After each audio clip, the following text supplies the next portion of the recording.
Gamer Feed Radio.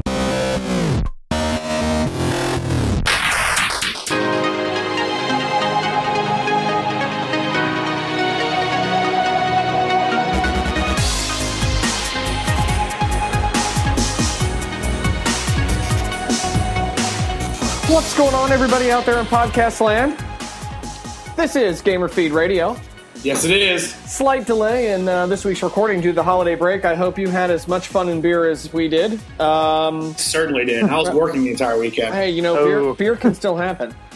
So, apologies on the slight delay, kids, but we're back. And, of course, you know, this week would be no different than any other if we didn't have the trifecta, which, of course, we do, which is, you know, awesome that we're able to do that on a more semi-regular basis. Yes, it is. Yeah. So, with me, well, I guess me is Nick Delicate. Hello, everybody. And with me again, as always, is the still undefeated Kyle Pope. Hello, Kyle. And we'll remain undefeated. Keep telling yourself that. Whatever helps you sleep at night. Oh, no, I sleep just fine. And our other contributor this evening is the always timely and punctual... Hey, wait a second. Now, hold on. And is obsessed with a game about killing dogs, apparently. Brad Wallace, everybody. Whoa. You don't kill dogs. Yeah, apparently there's dogs so you can kill them. Anyway. You save animals. You put balloons on their backs and they get flown up to your helicopter, and then you have a little animal refugee camp at your home base. Wow. And the plan is ruined. Yeah, so I had to throw it in there in case you don't. People think we're all of a sudden going to call PETA or something. Chill, everybody. We're talking about Metal Gear Solid 5, which obviously came out last week. Brad is currently in the throes of playing it. I'm saving my full, until the late hours of the evening. I see him on PlayStation, so I know he's playing, which is so many shades of creepy. But apparently the dogs are a thing. I don't get it, but it is. And he's going to tell us all about that next week. So make sure that you stay tuned for next week's show. I will give you guys and the listeners a quick little hint, though. Sneak peek. I'm far from the first one to talk about just how crazy much stuff there is to do in this game. But I think I've played for almost 30 hours in the past 7 days. No, that's not true. It couldn't be that high. It's probably more like 15 to 20 hours. Okay. And I think I'm at like 20% completion. Oh, so, what? Yeah, so I'm assuming the game probably has at least 100 hours of stuff, like pure stuff, which is just mind-boggling. Yeah, ain't nobody got time for that. No, but I mean, you can get through the story if you want to get through the story, but there's just so much other stuff to do. It's so addicting and fun, and yeah, I love it. Yeah, it's open world now. Yeah, it's great. It's like literally like Skyrim meets Metal Gear Solid or like Red Dead Redemption or something. It's so meets good. Dog Killer. Okay, got it. Oh, there's no Dog Killer. I'm still waiting. Somebody's going to post in the comments. I'm calling PETA. But I got you beat, Brad. I chalked in 50 hours on Kingdom Hearts 2 when it came out in 1 week. Oh, I remember that because, you borrowed my 3DS and it was like, I think like actually like 39 hours. No, I'm sorry. To be specific, Kingdom Hearts 2. But yeah. Oh, sorry. I was thinking of 3DS. I probably clocked in 50 hours of Kingdom Hearts, but I was on a time limit. Yeah, you were like, I got to beat this like ASAP. Yeah, so like 50 hours is ASAP. Yes. I mean, that's ASAP for the 90s, I think. Yeah. But anyway, so this week's episode, because, we're talking about the future and all that other stuff, but this week we're going to do something a little different, slight change of pace. So we were going through the annals of antiquity of all the past podcasts that have existed, and turns out that Brad and Kyle never actually kind of went over what their top 5 video games are. Rob and I, way back almost over a year ago, kind of did it. And we never really kind of did it with these guys when we brought them on board. So we figured now's as good a time as any. And, of course, just to tease that next week will be all the good stuff, because, that's how we work. Yeah, of course. So, that having been said, here are the rules. There are only a few. First of all, we're going to go through the top 5, and we can flip a coin, or I can just randomly pick. I think Brad should go last since he's playing a game about dog killing. But we're going to go in this flow. So we're going to do the top 5 starting at 5, which is not the top game, going up to number 1, which is your number 1 game of all time, and we'll alternate. We'll start with Kyle, and then we'll go to Brad, and then we'll go back to Kyle, and then we'll go to Brad. And I will adjudicate, mediate, and otherwise add buffoonery where appropriate. Any jokes, concerns, issues? I mean, obviously, we want your input. Well, I mean, I might give it to you. I haven't decided yet. Kidding. Okay, so that having been I literally said, spat out my beer. Okay. Excellent. So, since I already flipped the arbitrary coin and we love dogs, Kyle, you're first. What's your number 5 game of all time? I do love dogs. This has nothing to do with dogs, but well, I mean, there might be a few dogs in the game. I can't remember. Weird. But I know, Nick, you're going to appreciate my first pick, of course. Coming in at number 5 for me is Chrono Trigger. Excellent. That was, in fact, my number 1 choice, so I'm a little disappointed you put it at 5, but I understand. I mean, first of all, I played Chrono Trigger pretty late in my life, actually. I didn't start playing Chrono Trigger until I was probably 16, and it was just like all my little nerd friends in school were all just like, so you like Final Fantasy, you like Kingdom Hearts and all that stuff, but you haven't played Chrono Trigger? I'm like, no, I haven't. It's like, you got to play Chrono Trigger, man. I'm like, oh, sure, whatever. It can't be that good. It's not Final Fantasy or Kingdom Hearts. And so wait, this is a great time to interject. So if they're all your nerd friends, does that therefore not also make you a nerd? Oh, I'm very much a nerd. Okay, I was just checking. I just want to make sure the audience is clear on where you land in the spectrum. We are on a video game podcast. I think that ship has sailed. It's long past over. Yeah, dude. The fact that I even this is like the thing I look forward to every week in my 2-job crazy scheduled world, and I still make time to just bull crap about video games with you guys. So hey, I like it too. I mean, I'm just saying, but I'm a little partial. So Chrono Trigger number 5 game. I don't recall there being any dog killing in that game, so I think you've got at least 1 gold star bonus point. Because at the end, by the way, I'm giving you guys arbitrary points because you know the points matter, and somebody's going to win. Oh, so it's like really? whose line is it anyway? Yeah. So right now, Kyle has 1 giant gold star. That sounds good to me, man. And Brad is currently operating on a deficit of 5 black stars. Ouch. Yeah, you got to work on it. Gone yet? I know that was just this. That's the price for you showing up late. Hey, me and Kyle were doing something nerdy, but not as nerdy in a different way. We were drafting fantasy football. Oh, okay, good. I'm glad you really clarified that with a qualifier because it could have gone downhill real quick. But no, each black star, you get 1 black star for every episode that you're late.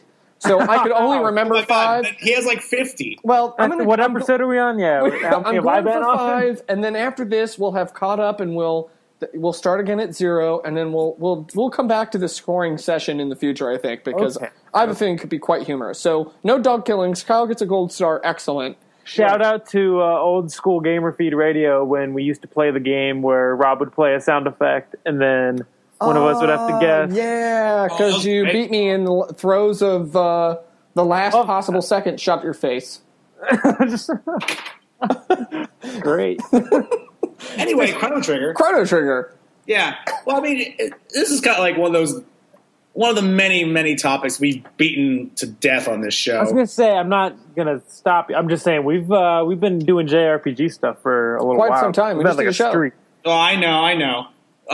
With the Disney thing, the JRPG show and all that stuff. And I mean, I'm sorry, you're going to find some JRPGs on this list because they're my thing. True that. I mean, if you look at below top 5, there's about 3 more. So nice. That's just kind of my thing. But Chrono Trigger to me, I mean, again, what hasn't been said about Chrono Trigger? Amazing soundtrack, incredible story, multiple endings. One of the first games I ever played that had that. Yep, awesome.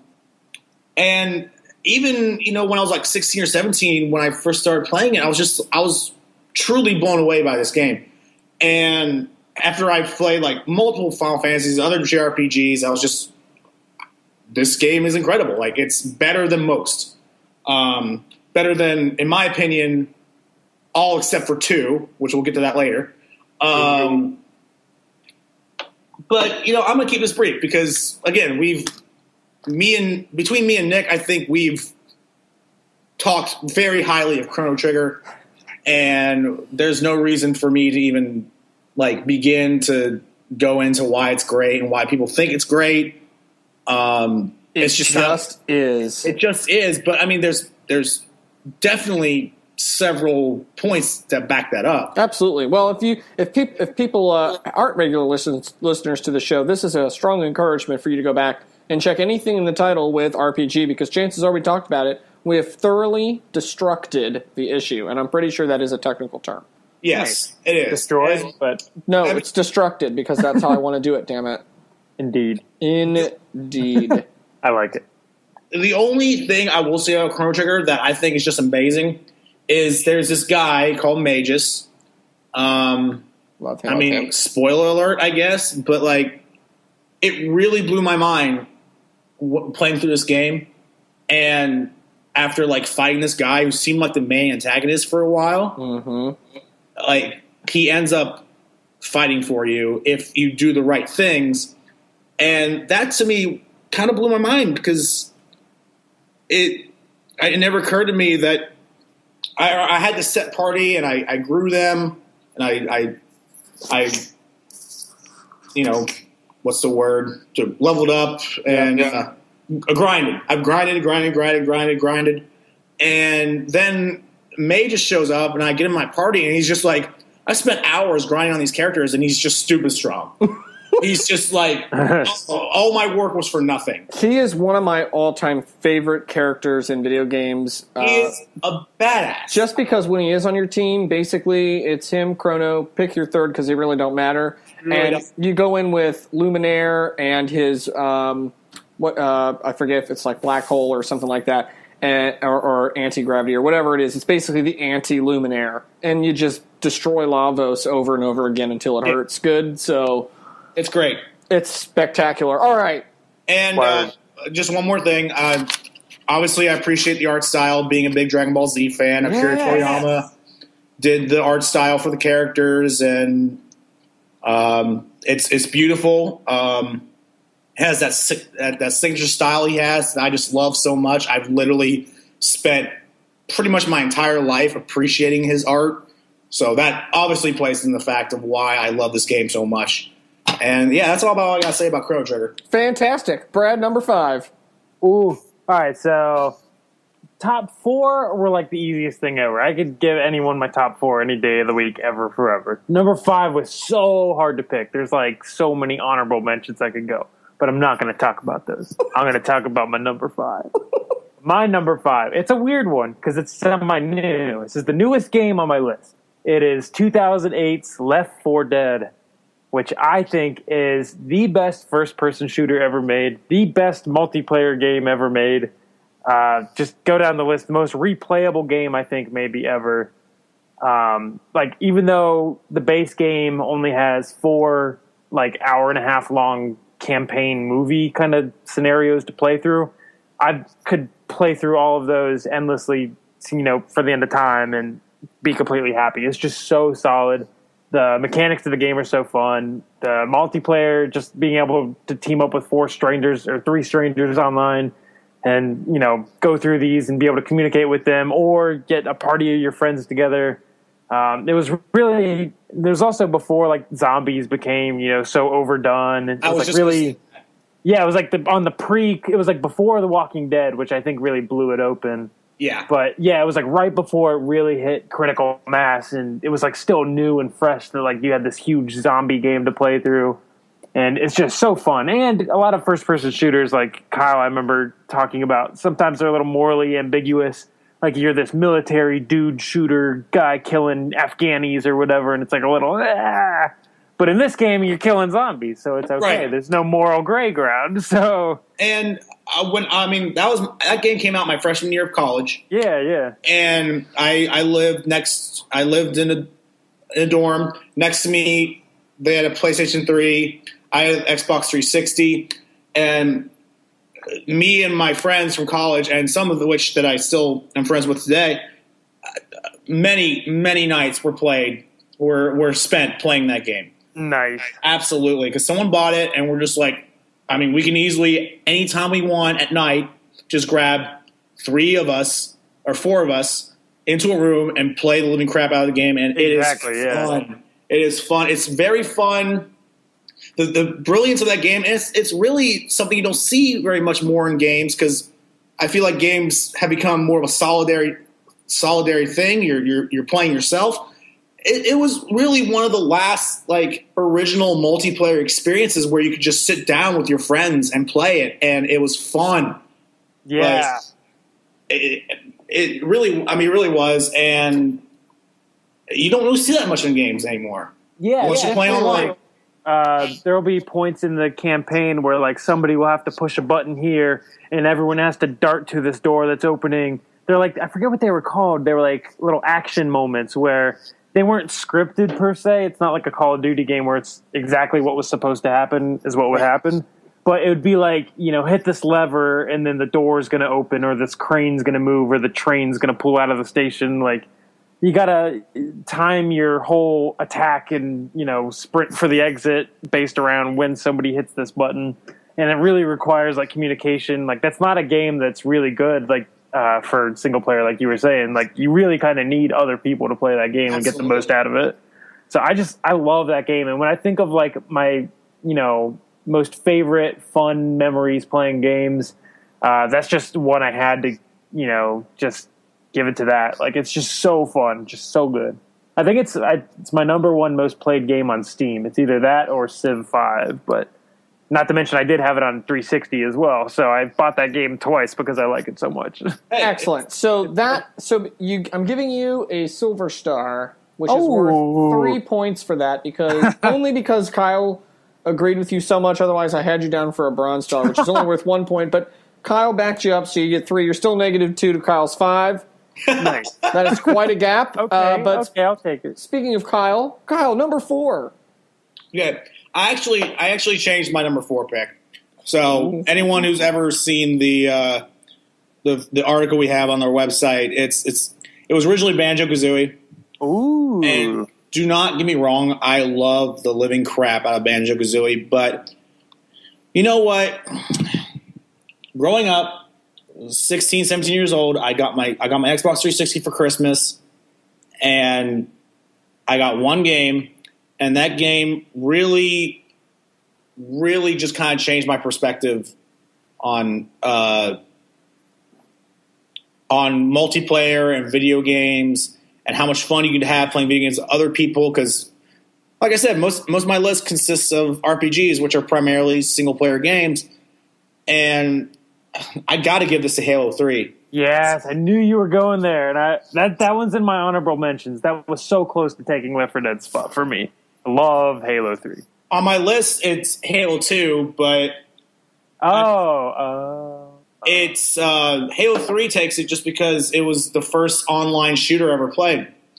Oh, nice. And whether I was doing split screen with my friends, and I mean like split screen with like 2 other TVs hooked up, and there's a bunch of people in one room and a bunch of other people in another room. We're doing LAN parties, and like we did tournaments when I was a kid. Like, we threw money down, like the money we earned doing our crappy high school jobs, just to play this game and see who was the best at it. And it was always just such an enjoyable experience. And then that was my first online game.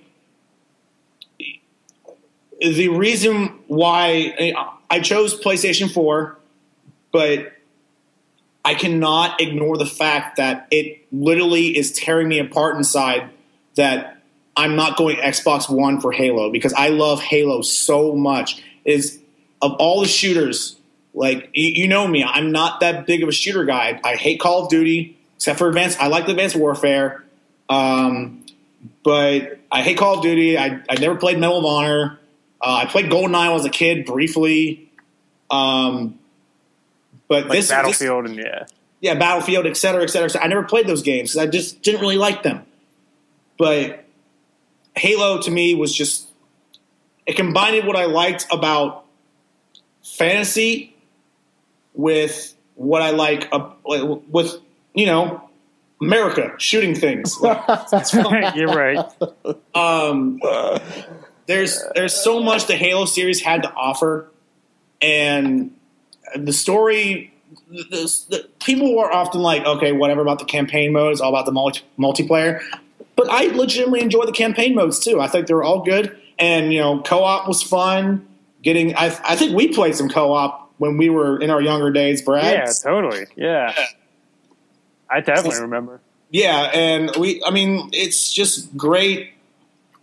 It's just a great series. It's one of the best series in video gaming till this day. I still love what Industries 437 did with it. I hope Halo 5 is just as successful, and it really just kind of bums me out sometimes knowing that, one of my favorite I had to give up one of my favorite franchises just to choose a side, And I mean, right. one of these days when I'm not poor and have loads and loads of money, which may never, yeah.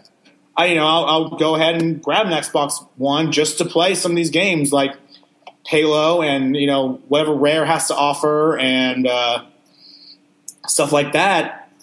But for now, it's just I gotta miss out on one of my favorite franchises ever, and it legitimately depresses me because I love Halo.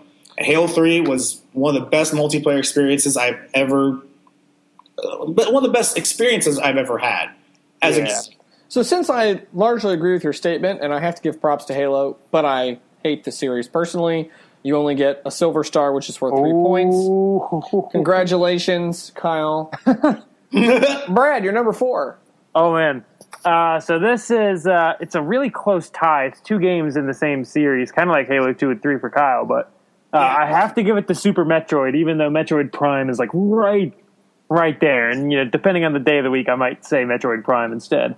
But right now, I got to give it to Super Metroid just because it's the OG. It's Super Nintendo, and it's the only Super Nintendo game on my list, so I got to give that props. But it's just, if there's a perfect video game, Super Metroid has to be it. Like in 100 years, I think, video game historians, quote unquote, like that'll be one of the games up there with like, maybe the first Super Mario Brothers and like maybe Ocarina of Time, which might be on my list later. But it's like one of those just all-time classic, like the best of the best, like the Citizen Kane of video games that just every other video game after it just owes so much to it. The fact that it controls so perfectly and the art style and the music and everything about it is just literally perfect. I can't think of a single flaw with this game. And there's like almost no other game I could say that about, even though there are games higher on my list. I would still say there are flaws with the games that I would rank higher than Super Metroid. But the Super Metroid, I literally can't think of a single thing wrong with it. And I think that's pretty incredible. Yeah, absolutely. I've seen it. I've always been interested in it. It's one of those games on my list. I've actually never played it. Yeah, that was that way for me for the longest time until the Wii U came out. They had Ambassador Program or something like that. I forget what it was called. But you could basically try out these virtual console games for like 30 cents because it was 30th anniversary of Nintendo or something like, not Nintendo, but of something or the other. It was like 30 whatever, but there were a bunch of games that were all 30 cents. And Super Metroid was one of them, and that was my first chance to ever play it. And I just, lost my mind because I'd played Metroid Prime like at launch when that came out. And it blew my mind how similar Metroid Prime was to Super Metroid. Like, it's almost a remake, kind of like Ocarina of Time was to Link to the Past, where it's basically the same game. It just happens to be in 3 dimensions. Yep. Which, even though that changes literally everything about the game, at its core, like, the design elements of it are, like, the exact same. And Metroid just has, like, the best progression system of any type of game. And it kind of bugs me that so many indie games now basically rip off its style. Oh, yeah. And all try to do these Metroid ripoffs. And it's just, that bugs me.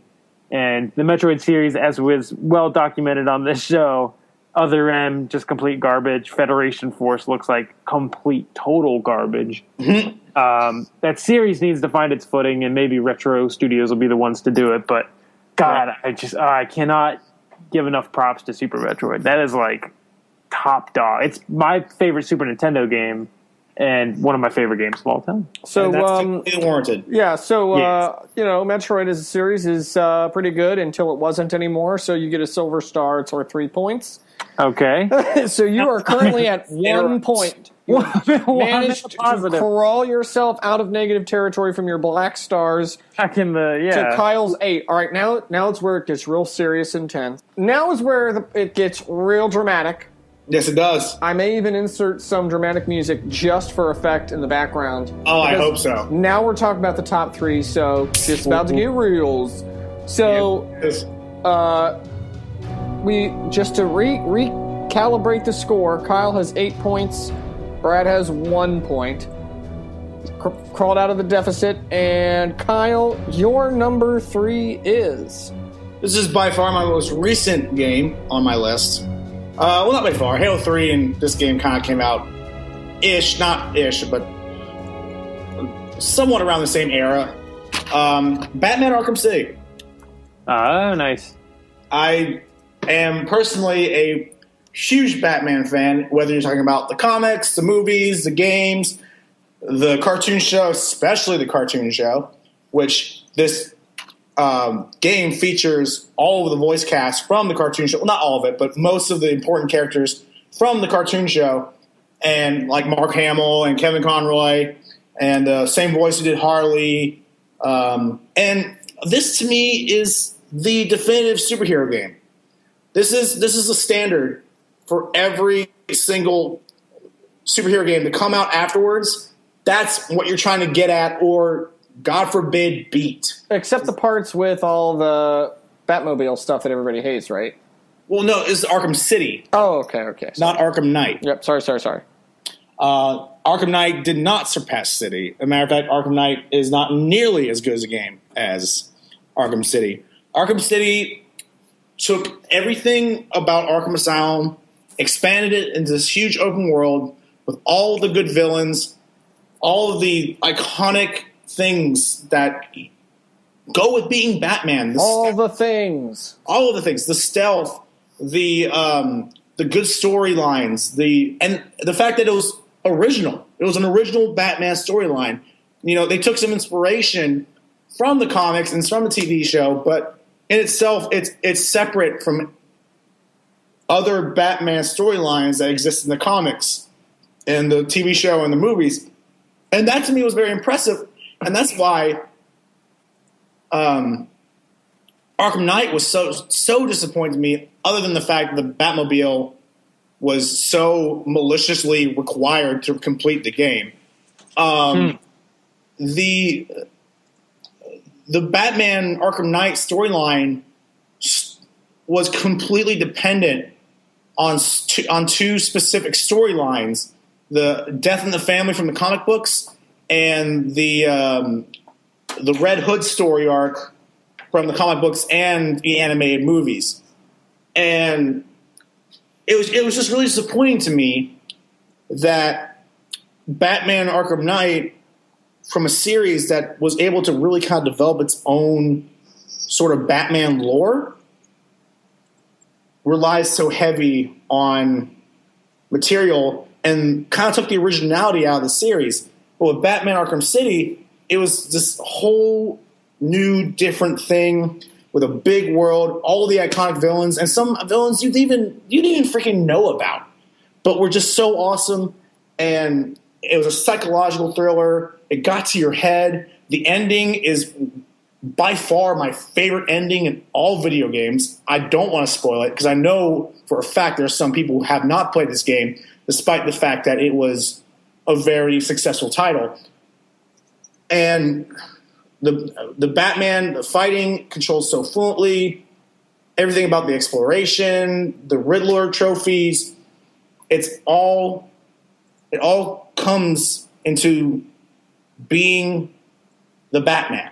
You are the Batman in this game, and it is the perfect game for all those kids who grew up watching this Caped Crusader that we love as one of the most popular comic book heroes ever, if not the most popular comic book hero ever, in his own true blue Batman experience for you, the player. And Rocksteady nailed it. They hit it out of the park. And that's saying something because they already did that once with Arkham Asylum, and they somehow did it better.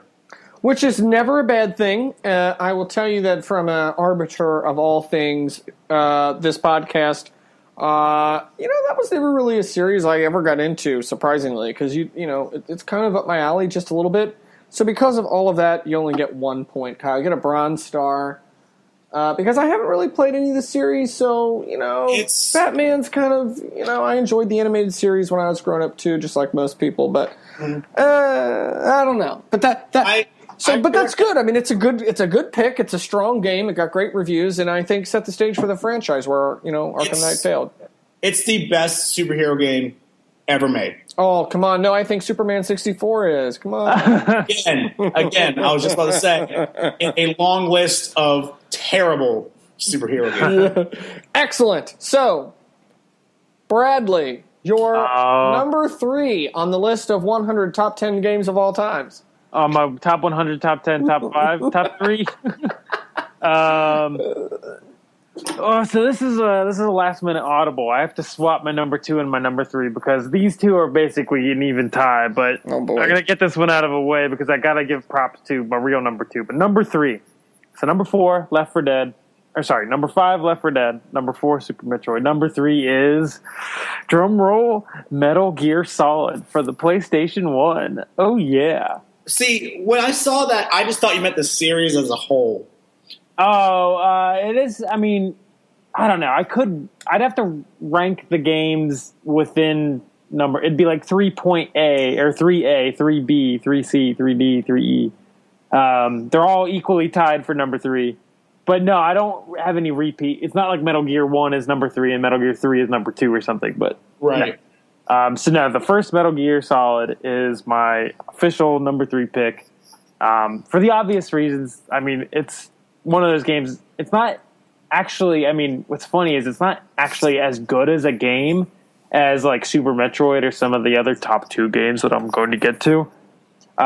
Even though I do think the gameplay in it is among the best. Like those boss battles are the best in gaming, and just the stealth action 3D landscape. Like in the snow, you're in the snowy base in Alaska. So on the PS1, it's this little underpowered machine by today's standards. But like if you walk around in the snow, guards will follow your footsteps. So you have to like be really careful to cover your footsteps. Like there's this really crazy level of detail in that game that just blew my mind when I was a kid. And that was a game that my cousin had, my older cousin, and me and my brother used to watch him play it like over and over and over. We just would play that game like on repeat. We'd beat it and then we'd just start a new file. And that's a game where, like, when you beat the game, you unlock new stuff each time you play through, like New Game Plus. So you get to play, like, with unlimited ammo or with the stealth camouflage and all this stuff. It's just so replayable, so fun. And we all know that, I'm not the craziest story guy when it comes to games, but I do love the story. I love the writing and the characters. It's so rare for a game, especially back in, like, the 90s and PlayStation days, where you really feel like there's one creative vision behind the game. And that comes through with Hideo Kojima. Like he writes the game, he directs it from a gameplay standpoint, and from the cinematics. Like you just really feel like this game was created by one, singular creative vision. Whereas a lot of games feel like designed by committee. It's like, oh, well, now we have to have this part. Now we have to have this part. And it's really cheesy writing where the guy's like, it's time to kill, blah, blah, blah. It's just really stupid. And you don't really get that with Metal Gear. You get something that's really funny but really thoughtful. And it's just, opened my mind to, militarism and nuclear warfare and all this stuff that was just like crazy concepts. Which is why I don't understand why you don't like story-based games. I know. I think that some of them, I've been burned so many times by bad stories. This is the epitome of story-based games, Brad. I know. I'm just saying that even despite the story, it's still like one of the best games ever, in my opinion. Just the boss battles and stuff alone. But what it also is so good at is establishing an atmosphere. And I think that's probably the most important part of any game.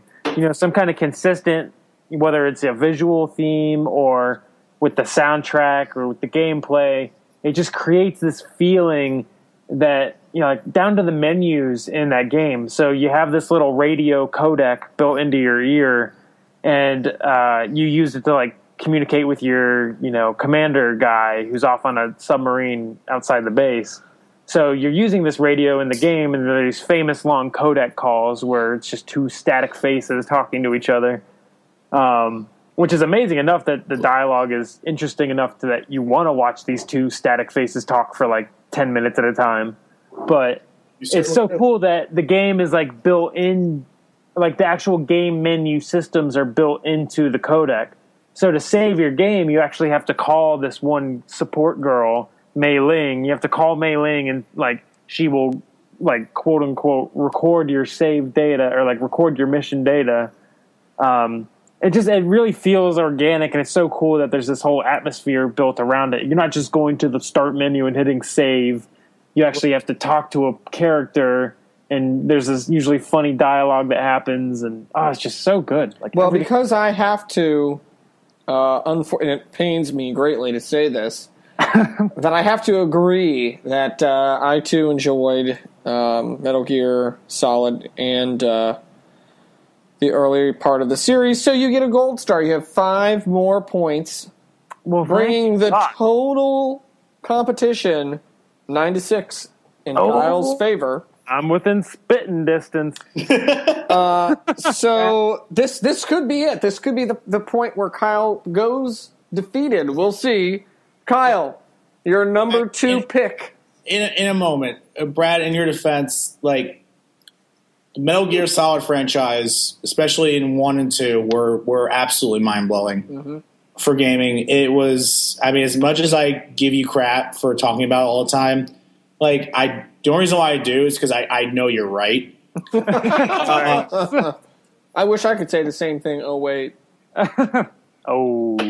And, you know, some of the things that really impressed me the most about that game were, like, it wasn't even just about the game itself. It was stuff you did with the outside of the game, like switching controllers. Yes. Oh my God. Yes. And like Psycho Mantis alone would put it in the top 5 games ever made. Like that whole sequence is just perfect. The fact that you had to progress the game from finding a phone number on the cartridge. Yes, that's on the box of the game. Like that's I have to tell that story because for anyone that doesn't know what that's about, that's actually one of my favorite moments. And Kojima does this in like almost every one of his iconic moments in gaming, Brad.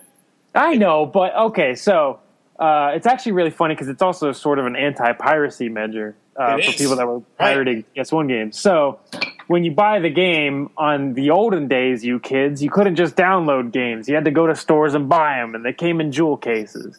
So you go to your Walmarts and you buy your jewel case Metal Gear Solid. Go to your Walmarts. you put it in your PlayStations and you turn it on. And it gets to a point where you need to track down this one character named Meryl. And you need to try to find her somewhere in this base. So your commander says, find her codec number on the back of the CD case. And you think, wait, CD case? Like, my character doesn't have a CD case. Like, what is he talking about? So you're wandering around, you're trying to find a CD case, you know, maybe you don't understand it. And you call him again, and he goes, no, the number's on the back of the CD case. So then you think, wait, oh my God, no. So you pick up your jewel case that you bought from Walmart, you turn it around, and bam, 140.96, Meryl's codec frequency is on there. You tune it in on your codec, bam, you get to progress in the game. It's completely hilarious to me. I love it. It's so genius. No, it really is. And that's the only reason, that's the only time I'm ever going to defend you about Metal Gear Solid. Nice. And I think that is a good thing. Kyle, number 2. Number 2. Again, I did some changing for this. Uh-oh. I know, I keep changing mine too. It was originally going to be Mario RPG. Ooh. Because that's the first RPG I ever played. And I often come back to it. But there's another game I often come back to, and I came back to it very recently, and it reminded me how much I absolutely adore this game. Conker's Bad Fur Day. Oh, whoa, what a dark horse pick. That's an interesting one. I like it. Again, it's not the best platformer. It really isn't. It's all in the writing. It's all in the story. A compelling yet filthy story. I've never played it. I want to so bad. You have to. It is the most till this day. Even, I mean, you know how much I love Stick of Truth. Yeah. Conker's Bad Fur Day is the most hilarious gaming experience you could ever experience ever. Like, that was a redundant statement. I know. Ladies and gentlemen, that was redundantly redundant. That was redundant as Operation Extreme Redundancy can continue. But characters are so lovable and they're so foul-mouthed, and I am, you know me, like I am trying my absolute hardest not to cuss right now because Kyle, you are everybody's little furry, adorable cusser, so or something like that. That is definitely for sure. I am furry. Everybody's ears are bleeding. But too funny. It really is. It's that one of a kind game. There really, still this day, there is not a game like Conker's Bad Birthday. Just kill me. I can't even tell you. Nick, have you played it? Oh, no, and you should have asked me because I could give 3 shits. I gave it 1 point. What? Oh, okay. No, I only gave you a bronze star for that pick. Which I'm surprised at myself, really, for only giving you a bronze star, but that's what came out, so that's what you're getting. I mean, yeah, a lot of brown does come out of that game. Except bronze. The Great Mighty Pooh, right? Oh, the Great Mighty Pooh. But it really is, like, despite its, like, crass humor and the fact that it's not the most well put together platformer, like it's at its core, it's a little glitchy. It's a little glitchy. You're not going to find the polished platforming stuff that you find in like Banjo-Kazooie or Mario RPG, or not Mario RPG, Mario 64 or Donkey Kong Country, or one of the many great platformers and games made by Rare. I know Mario 64 doesn't fit in that category, but I just mentioned Mario 64. But it just has so much personality. It has by far the most personality I think I've ever seen in the game ever. And this is in a world where we live in. We got games like Saints Row and Grand Theft Auto, South Park: Stick of Truth, all those games that are filthy and raunchy and have a sense of humor to them. But this is an alcoholic squirrel. The main antagonist is an alcoholic squirrel. Like, that's genius. That's absolutely hilarious. Genius. Excellent. Interesting pick. I like it. It is a good pick. Bradley, do you have a number 2 that can beat Kyle's? I have a number 2. Okay. See, even you. I know. I had to go there. Crass humor for the win. All right. So, my number 2 is, I've talked about it like way early on in the Gamer Feed radio days, but I got to give it a shout out. Number 2, favorite game of all time. This is beating out Metal Gear Solid, beating out Super Metroid, beating out Left 4 Dead, and a bunch of honorable mentions that I'm going to get to before I do my number 1. But this game is a game called Rez, or as I played it, Rez HD on the Xbox 360. But Rez was a PS2 and Dreamcast game. This is, and I think I mentioned it on the music game show that we did, but this is just the most bizarre game ever. Like, it's this music-based shooting game, but it's not like a first-person shooter. It's like an on-rails. If you ever played like Panzer Dragoon or one of those games where like you highlight your enemies and then you release out these like little missiles. But it's so weird because it sounds violent, but it's like you're only shooting these like computer bits and stuff. So you're shooting out missiles to kill these computer viruses. So it's not like you're killing things. But anyways, so there's only 5 levels in the game, 5 main levels. And each one is set to a different electronic 90s song, which is like amazing. It has like this dope ass 90s electronic, synth, or not synth, but like dance, European, Japanese, crazy soundtrack. So every level is a different song. And then within the level, there are like different stages. and every stage is a different layer to the music. So if you know anything about electronic music, you know, you kind of start with a beat and then you add things on top of it and you go and go and go. And then by the end of the level, you have this fully bumping electronic track, and it's just so good. But every like missile and bomb you let out, and every time you get hit, like everything is to the music, and you actually get bonus points for shooting stuff more in time or off time. You get less points. It's just everything about it. Like the artwork is so good. Like, so every level is based on like an ancient civilization. So there's like an Egyptian level, there's like a Mayan level.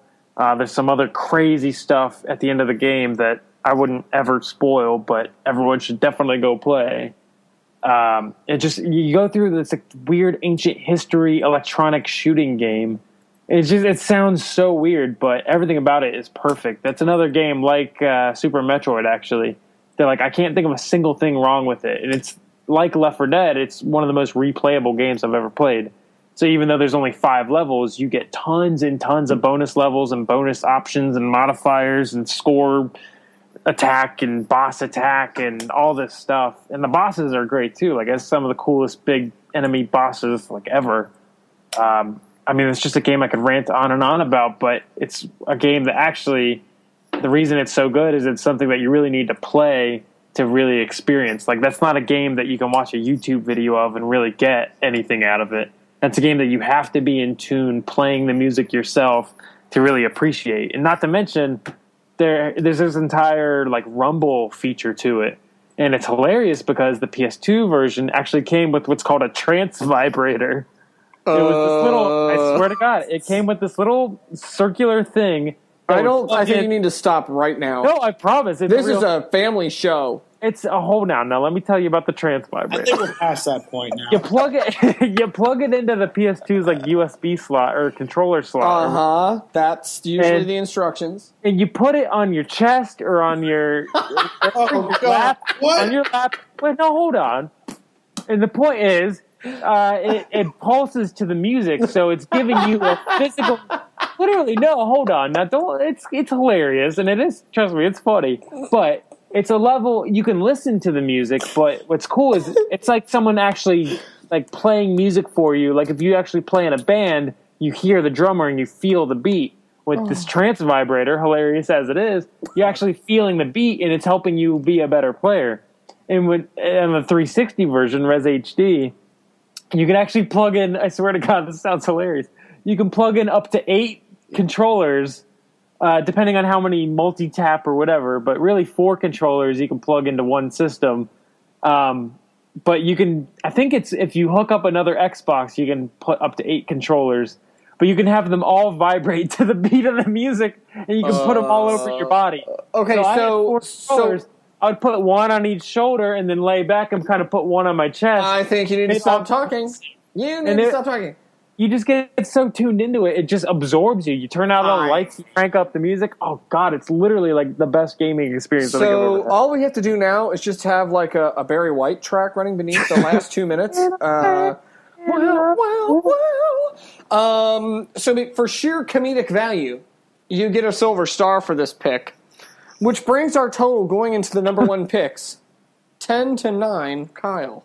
Oh, so the number 1 pick will determine. I think we're gonna tie, Brad. I think that's the whole gimmick here. Is we're gonna tie. I think so. It's really not, actually. I have to laugh because it was not even intended that way. And you have to remember, Brad is coming from a 5-point deficit. I'm sorry. My game choices aren't as good. No, I'm not saying they're not as good. I'm just saying. Okay, so now it's the real. This one will determine. Now, Kyle, you and I have very similar tastes, so I have extremely high hopes. You are the inside favorite, but Brad is the dark horse as always. So yeah, but I know what Brad's number 1 pick is. Yeah, it's pretty obvious. We'll see. So, Kyle, your number 1 pick of all time is. Like I said, I dropped Mario 64, which was the first RPG I ever played. But the one that truly grabbed my heart, I mean that from the very depths of my soul, is Final Fantasy IX. Ooh, nice. And I don't care what anyone says, Final Fantasy IX is better than Final Fantasy VII. Final Fantasy VII is a great game with a great story, but you know what?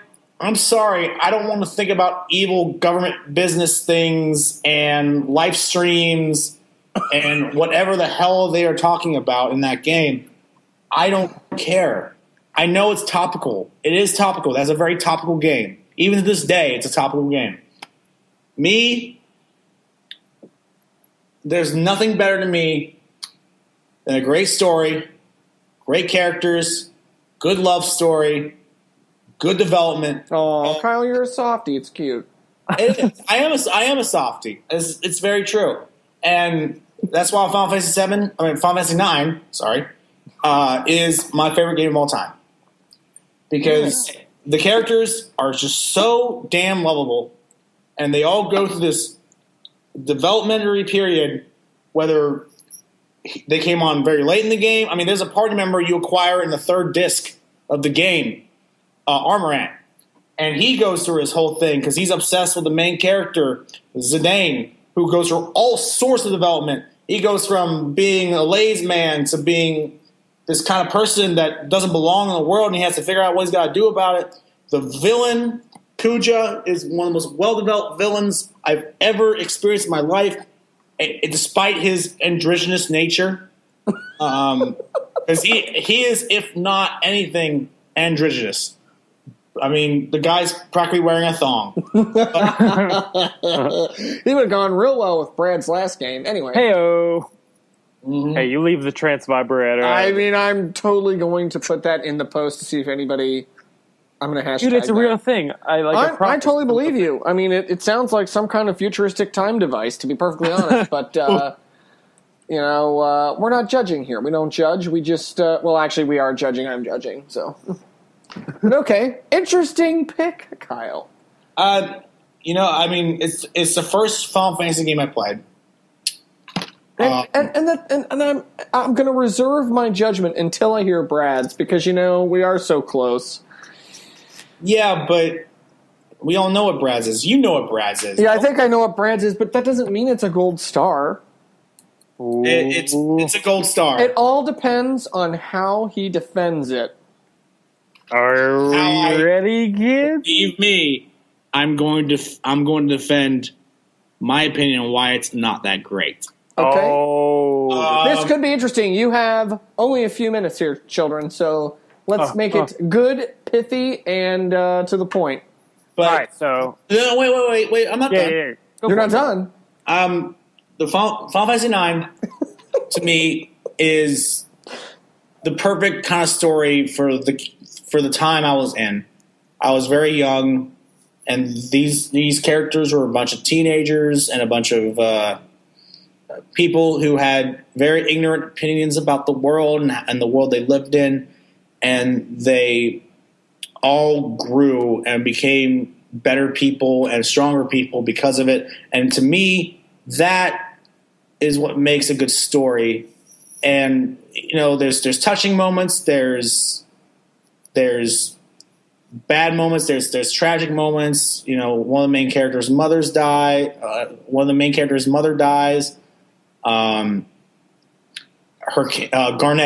her kingdom is devastated, destroyed, and she's completely devastated. She loses her voice. She can't deal with the pain and the suffering that she is going through, and she has to learn to rise up. She's the new queen now. Her mother was a queen. She's the new queen now. She needs to learn how to deal with that. She needs, and the main character, I don't know. The game touches me. It really does. Yeah. And in that very solid defense, I'm still not going to. I'm going to reserve my judgment, but would just like to remind everyone they can tune in next week to Days of Our Kyle. It's a great show, and or As the Kyle Turns. Take your pick. Days of Our and Kyle. I say it with great love. But time is creeping against us, Bradley. This is true. All right. So real quick, I just have to. I don't care what you guys say. I got to give my honorable mentions out. There's a lot of them. You have 10 seconds per mention. Go. All right. Super Mario Brothers 1 for the NES. Yay. Mega Man 2 for the NES. Yay. Phantasy Star Online for the Dreamcast, Xbox, and GameCube. Okay. Demon's Souls for the PlayStation 3. Elder Scrolls 4 Oblivion for PC, Xbox 360, and PlayStation 3. Flower for the PS3 and the PS4 and the PlayStation Vita. Halo 3 for the Xbox 360. Interesting. Eco for the PlayStation 2 and Awesome. PlayStation 3. And Uncharted 2 for the PlayStation 3 and upcoming PlayStation 4. Excellent. So, without further, the least suspenseful... Real quick. Okay. Mine. Go for it. Kingdom Hearts. Yay. Persona 3. Super Mario Yoshi's Island. Super Mario RPG. Okay. That's it. Nice. And now, the long and anticipated, it may be the thing that defeats Kyle. We'll see. Brad's number one of the top 100 video games of all the top 10s. Go. It's the best game ever made. It's the greatest game ever made, bar none. The gap between number 1 and number 2 is like light years away. This is as good as video games will ever get. Nothing will ever beat it. For the Nintendo 64, The Legend of Zelda: Ocarina of Time. There it is, ladies and gentlemen. Great camera angles. Oh, no. Yeah. Defend. All right. So, first of all, it took an established, like I already said, an established formula with Link to the Past. And what it did was similar to what Mario 64 did from Super Mario Brothers and Super Mario World, which is you only could move on a 2D plane before. What it completely changes, the same way Metal Gear Solid did in a way, but it completely changes the way everything plays in 3D. So now, instead of moving on 4 planes, you can move on like literally thousands of different directions, up and down and side to side and different angles and, you know, different sword slash angles and all this stuff like completely mattered now. Whereas in the past, your sword would only matter if those couple pixels touched those couple pixels. Now the actual degree and angle really made a difference. And just everything about it, the art is perfect, the music is perfect, the graphics are kind of iffy because it's in that N64 era, but I still think they're perfect. And really, the 3DS version is, you know, even better because it's even more detailed, better looking, and it has a better frame rate because the N64 one runs at like 24 frames per second.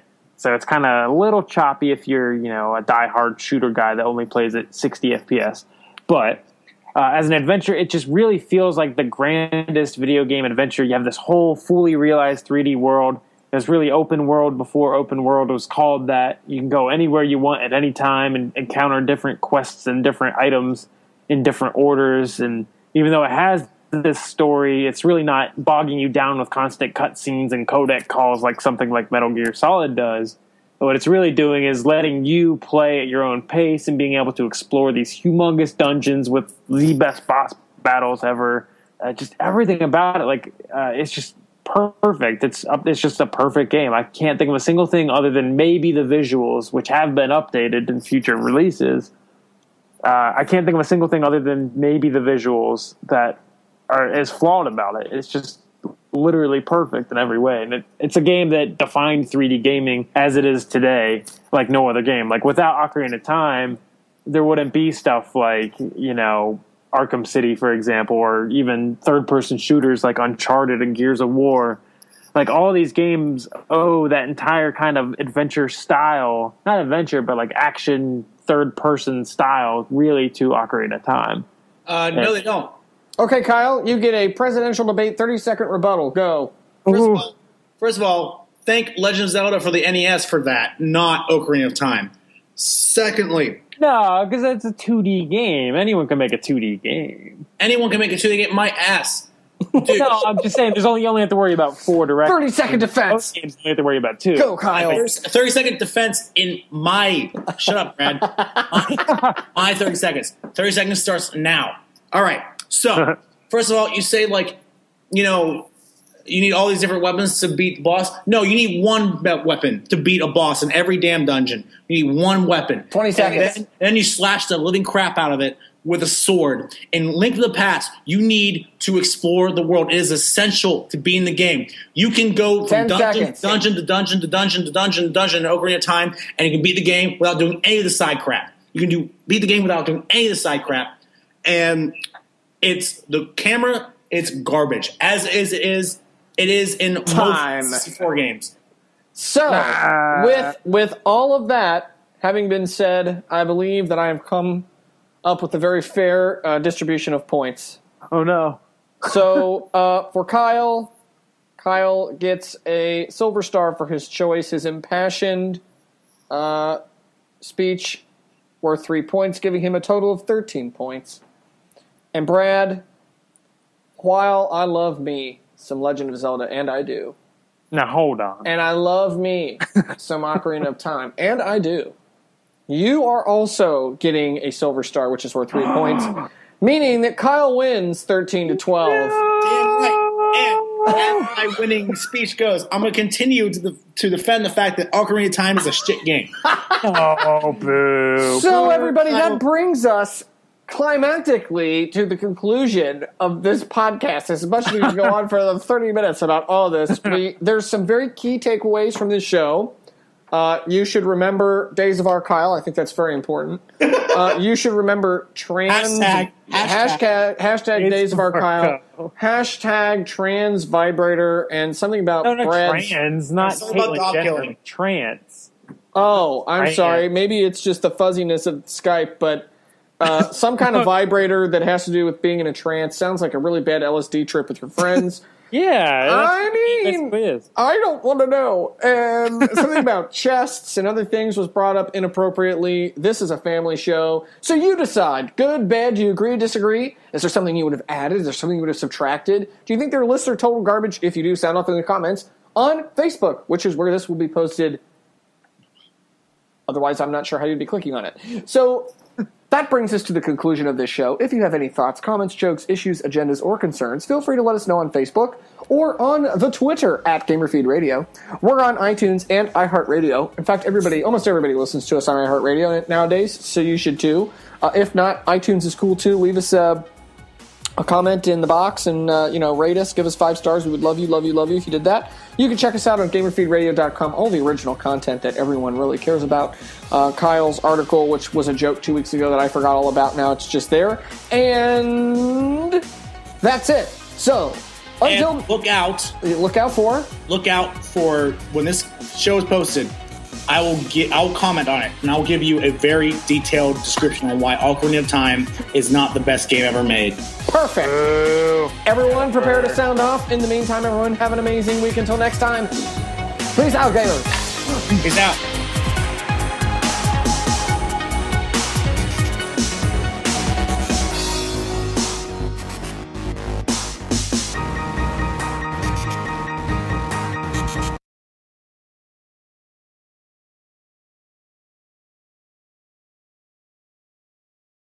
Yes, I may insert right after we pause the podcast so I can go to the bathroom. Be right back.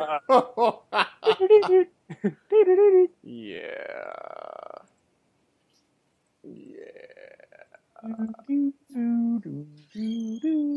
This is the part where you edit out all the noise and things.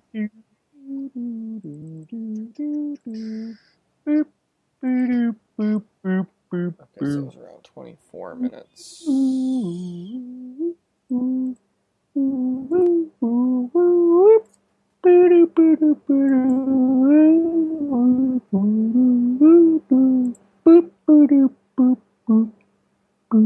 God, I still have an hour and a half left on this damn Destiny update. Oh, I forgot that came out today, right? I started it at like 1 o'clock this afternoon, and it is still trying.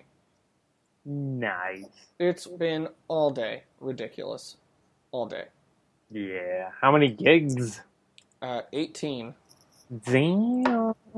And it's not my internet. It's apparently they've been having Bungie was posting or was texting today that they're aware of download issues. So I don't know. It's all right. 90 minutes. Let's do this. Yeah. Sorry about that. It's okay. Welcome back. I'm sure you'll be able to transition that flawlessly. Oh, of course I will. Nice. Okay, so